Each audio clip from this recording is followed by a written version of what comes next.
el planteamiento del libro, como antes ha dicho muy bien Paco, es una respuesta a la cantidad de vacíos que el Sanedrín académico pues, nos está remitiendo. Hoy en día tenemos aspectos en los que el euskera lo hace.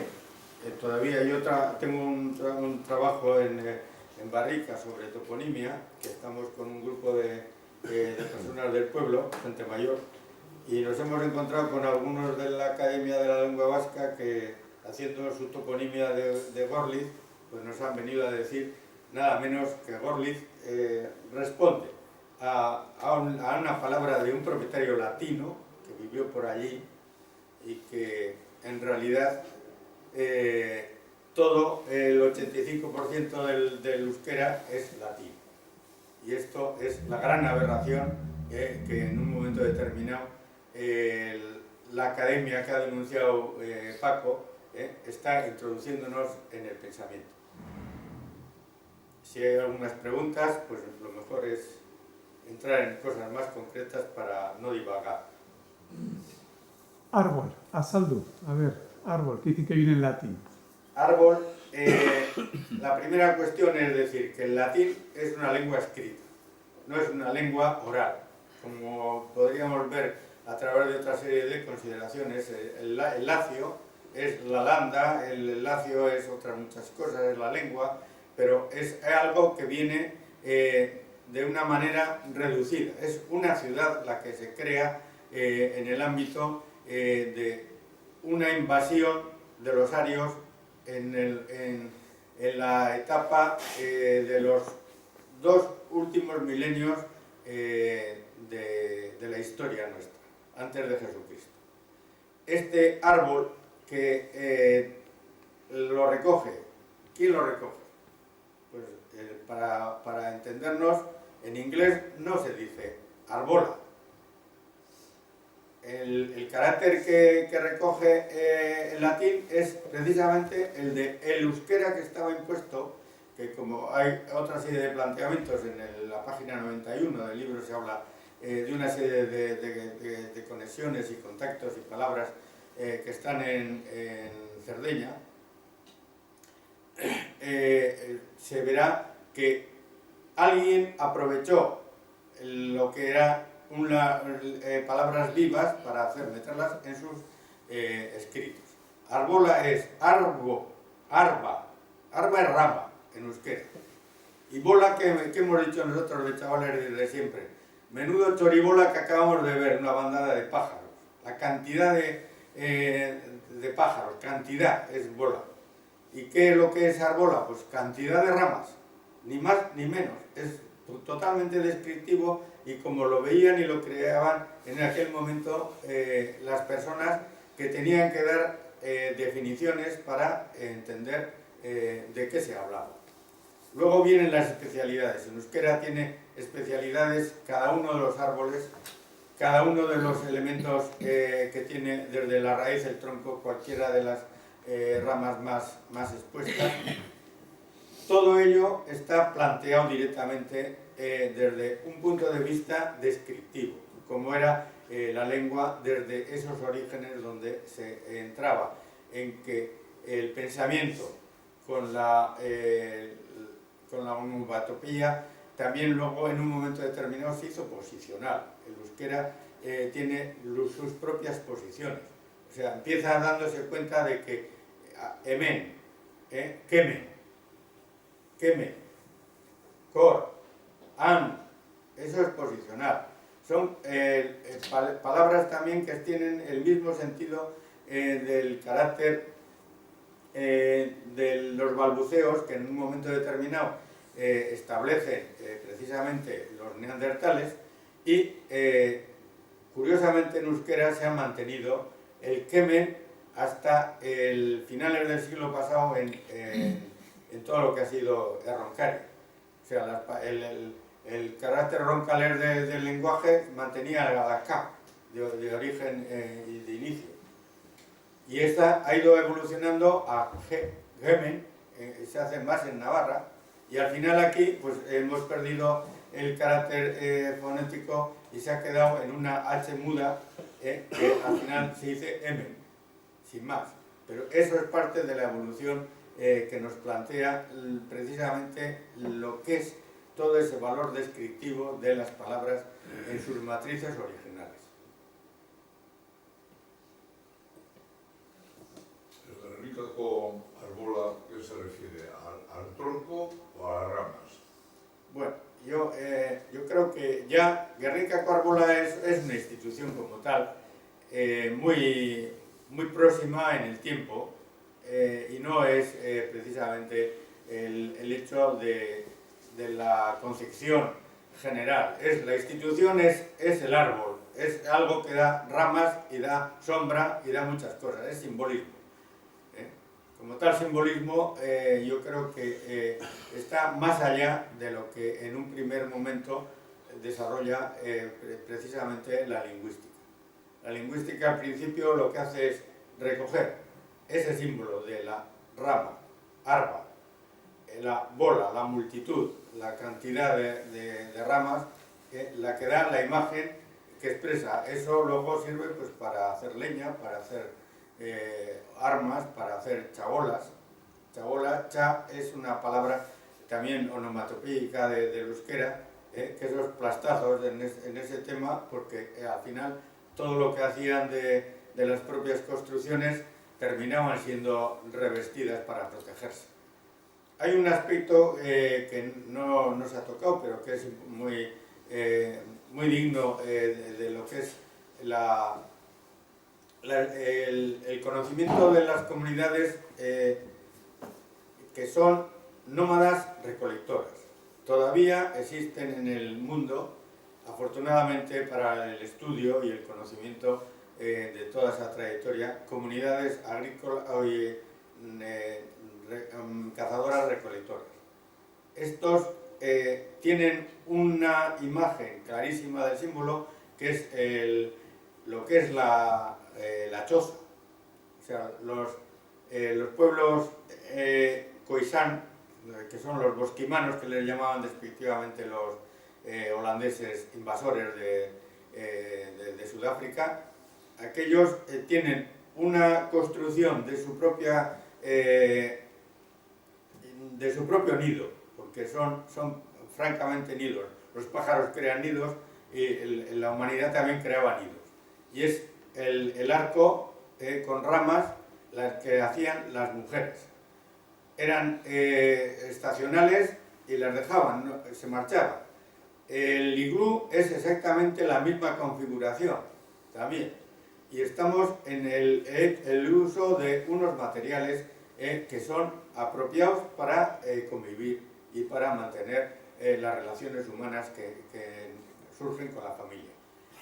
Ese aspecto de los khoisan es importante de ver, porque si se reconoce hoy en día el bolso de las mujeres, todos esos grandes bolsos, son el atavismo que queda de la época de esta etapa de recolectores.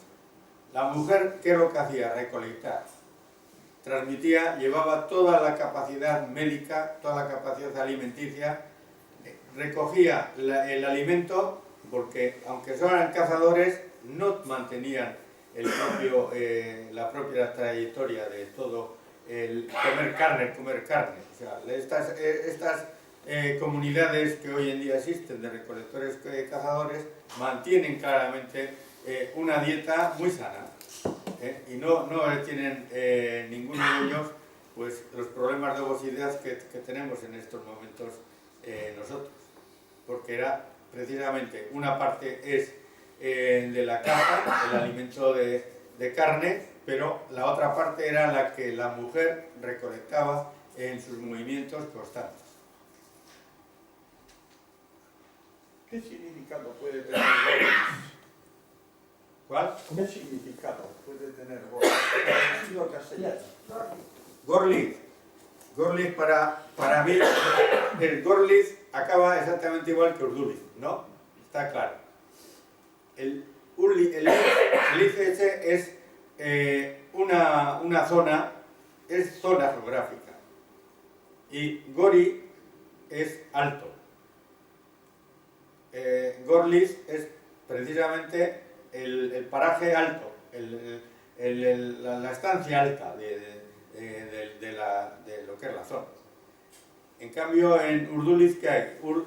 Está lo acuoso, hay agua, que es lo que todos hemos conocido, que los manantiales, ahí están las peñas de Santa Marina, con agua.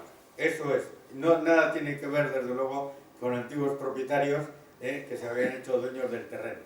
O sea, la propiedad en Euskal Herria es algo que llega completamente en épocas muy altas, bajas medievales, con capacidades ya de lo que estaba diciendo Paco, de que son la institución de las jerarquías, el poder, el dominio de los reyes, el dominio de la iglesia, todo esto. Pero anteriormente, ¿cuál ha sido la trayectoria de supervivencia de Euskal Herria? El Ausolán. En el Ausolán está precisamente, yo de chaval, aquí mismo, en estas zonas, yo he visto layar a la gente. 3 mujeres en el centro, 2 hombres en los costados, layando para plantar luego la borona. Eso quiere decir claramente que todavía todos esos aspectos de la gente que se asociaba y apoyaba daba lugar a la supervivencia. Con eso es algo que la propiedad ha barrido. La propiedad nos ha hecho titulares de nuestra propia escritura e hipoteca y bueno, pues ahí estamos. Lemoniz, por ejemplo, Lemoniz, Urduliz, Gorliz, todos terminan en Z. Armitza también. Armitz, ya es. Pero no cabe la menor duda de que la simplificación que Euskaltzaindia con la toponimia está haciendo es en parte un desbarajuste, porque si siguen manteniendo lo del 85% es latín, entonces recojamos tal y como vienen, pues al final era lo que Chillarregui decía, Euskapañol. Así hablaremos de forma que nos entendamos.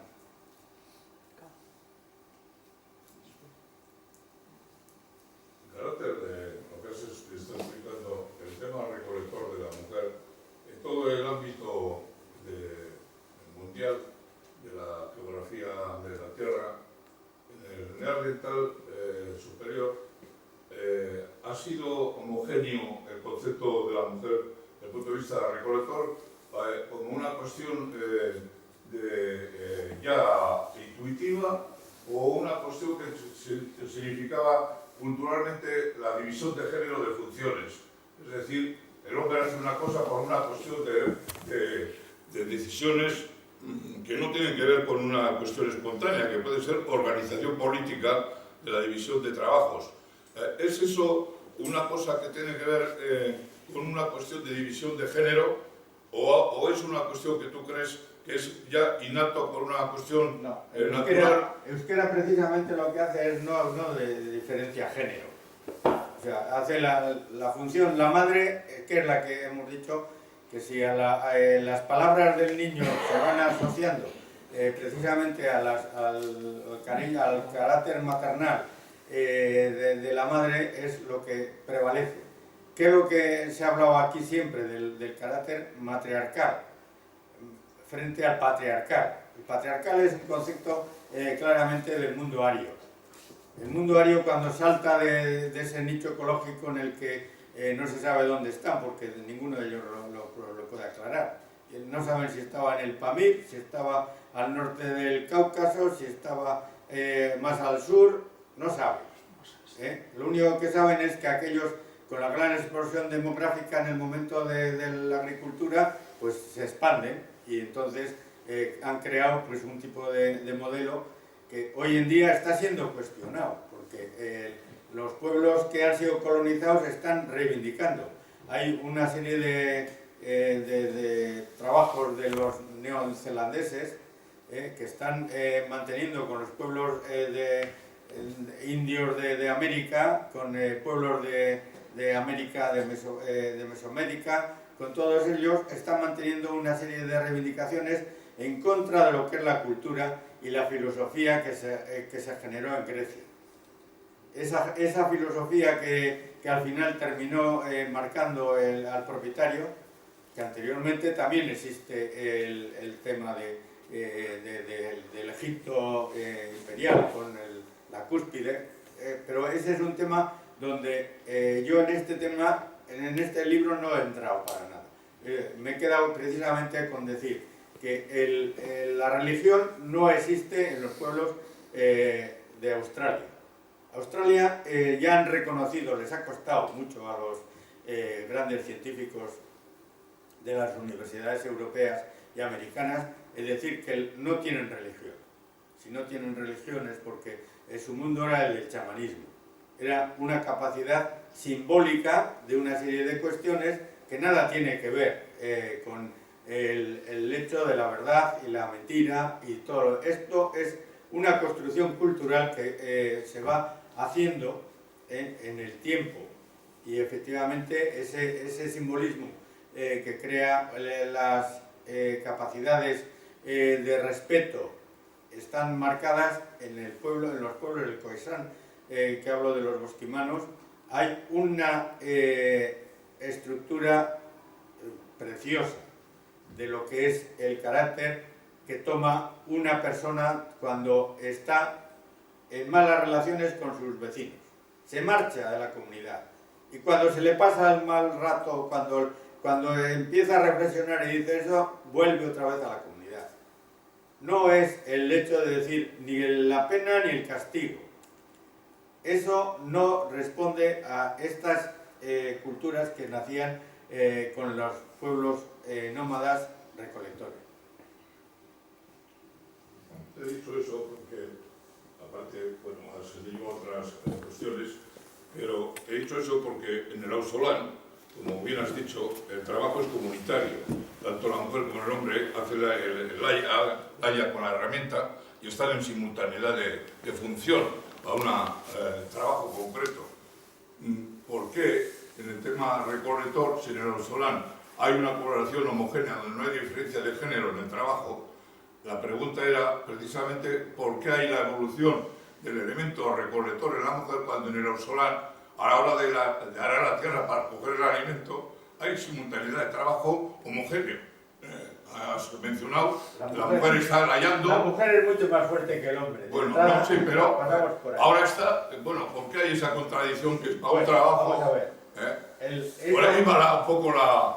Está precisamente los antropólogos que han estado estudiando estas comunidades de cazadores-recolectores han visto precisamente que el hombre tiene un periodo de trabajo de aproximadamente 24 horas a la semana, y la mujer tiene un horario de 20 horas en la recolección. Pero luego saben que tiene lo que es el cuidado de la prole, el hecho de la educación más directa, el mantenimiento de una serie de relaciones que se asocian directamente con el carácter más amable de la mujer que el del hombre. Y eso ha marcado claramente las etapas en las que al final la mujer pues hace más horas que el hombre. O sea, porque al principio dicen 20 horas sí, pero luego está el cuidado de los niños, está la educación de todos ellos. Cuando se mueven en nómadas de un sitio a otro, o los cazadores no pueden llevar todo el ruido de ese movimiento. Los cazadores son especializados en su función y iban a la caza, pero las mujeres tenían que hacían el nido, lo que era la choza, y lo que hacían era recoger a la prole, enseñarles los rudimentos de lo que era la recolección, las plantas. Unas serían curativas, otras alimenticias, pero todo eso es parte de toda esa función que ya estaba establecido.